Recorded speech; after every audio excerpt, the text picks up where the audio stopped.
So I just finished watching the Time for School movie thing, and my first impressions were that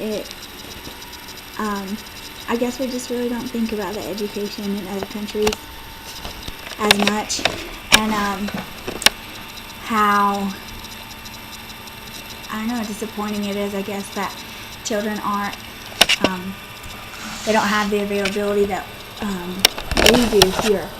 And seeing just the different cultures of it in general was really different. Like the, I think one that hit home the most, not home, but it just really struck those heartstrings, I guess, was the Brazilian boy Jefferson and his mom's thoughts on Jefferson going to school, because with them living in the slums and with them being in such poverty, she had already planned for him to go into the, and be a drug dealer, or for the sister to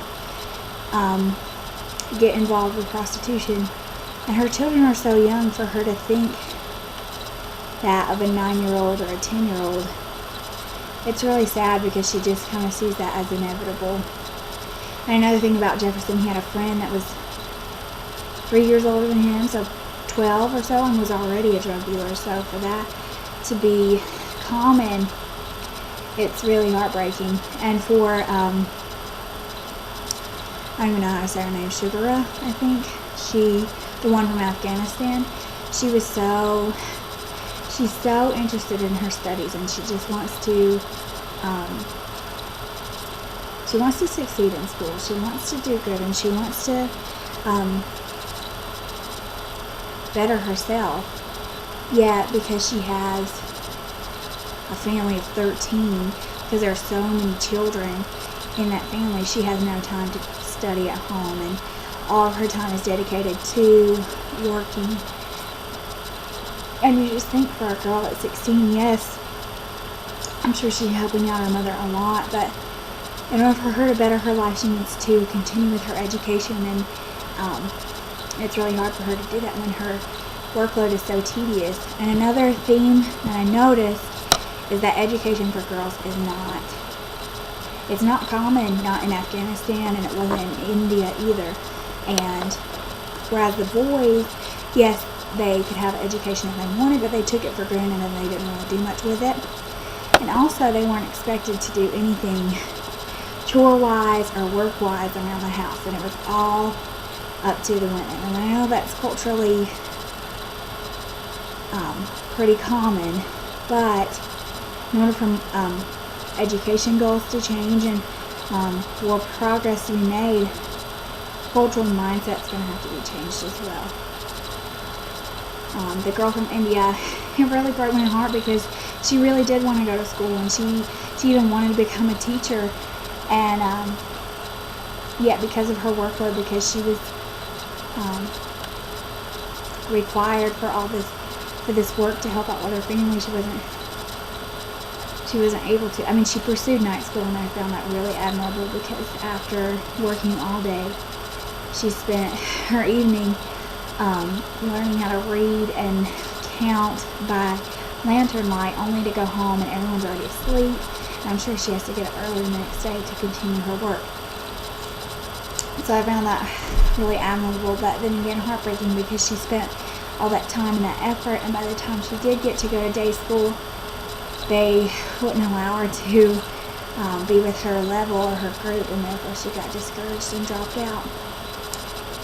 And instead of opening a school or being a teacher, she said that the thing that she's looking forward to now is just getting her silver wedding anklets.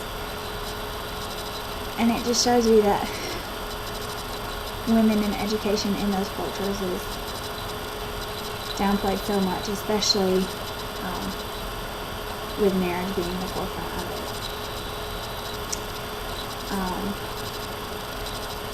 Now, the Japan one, I thought he had a really good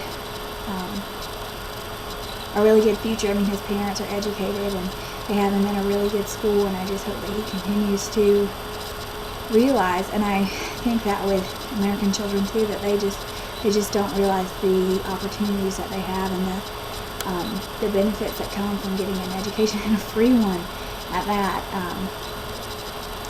That girl from Afghanistan, she has to worry every day about Taliban attacks and on her school, on her peers, and just what it would be like to go to school in fear every day. Be a little different. I noticed that most of the children, their life goals were to be a professional, insert sport player here, or a teacher, and I just thought that was funny that one end of the spectrum to the other, either be a famous soccer player or a famous baseball player, or a teacher, and most of them wanted to. It was, I think teacher was pretty much in common with all of them. Actually, it was with every single, all 4 children, they all wanted to be teachers.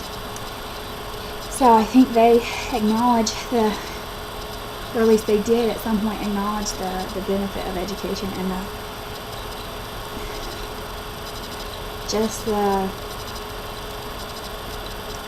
I don't know, different perspective it has on your life. One girl even said that those that don't go to school, they live like they're blind, and that by being uneducated, by being illiterate, that you're just kind of living under a rock. And yeah, you're doing your chores and you're getting your work done, but is that all there is to life? And I feel bad for the children like the one from India, where her mother just thinks,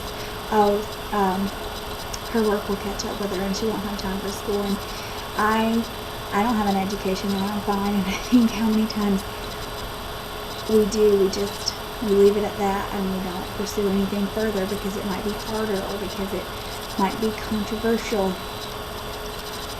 And so I think it changes my perspective. I've always loved school, but my perspective for my children or for my friends, that my siblings even, that don't value education and think that it's dumb or that it's not worth anything, that it's just a waste of time, and that we should value it a little more, because we could be like those children in other countries around the world where education isn't so freely an option. And those are my thoughts.